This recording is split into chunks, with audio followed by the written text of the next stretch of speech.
Problem solving. So problem solving is the systematic approach to define the problem and creating number of solutions. Next, problem solving techniques. So problem solving technique is a set of techniques that helps in providing logic for solving a given problem.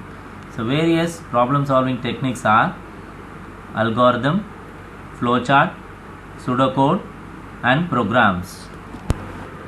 Next, we look at the topic algorithm. So algorithm is nothing but the step-by-step process for solving a given problem, which is written in English to make us understand how to solve the given problem. So it has some various characteristics. It should be finite and it should terminate properly. It has definiteness, that is, the statements that you write must be clear and unambiguous. The statements should not be repeated. The statements should be written in sequence, and it is language independent, and it is more effective when you try to provide us steps to solve the problem. The various advantages of algorithm are: it is easy to write, and it is step-by-step description of the problem logic. It is simple, it is easy to create as well as modify, and it is not dependent on any language. Although there are advantages, a few disadvantages are there. It is time consuming, and it is difficult to represent for loops and conditional and branching statements. Now we will look at an example of how to write an algorithm related to the problem for finding the sum of two numbers or adding two numbers.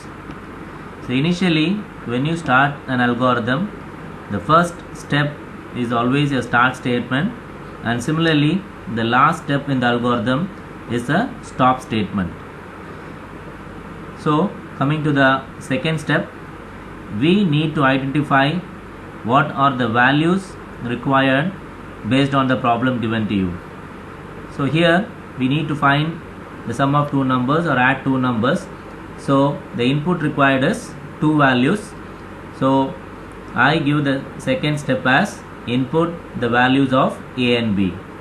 So once the input is fetched, the next step is process. So the process to be carried out is finding the sum. So I just calculate the sum of A and B by adding the two values of A plus B, which is represented as sum is equal to A plus B. So the last step is I need to print the result. Here the result is stored in the variable sum. So in step 4 I write it as print the value of sum, and the last statement is stop. So the algorithm gets terminated. Next, we look at one more example to check a given number is even or odd. So as usual, the first step is start, and the input required is we are going to check for a given number. So I need only one value. So I give the second step as read the value of n. So n represents the given number, and step 3, the logic has to be placed.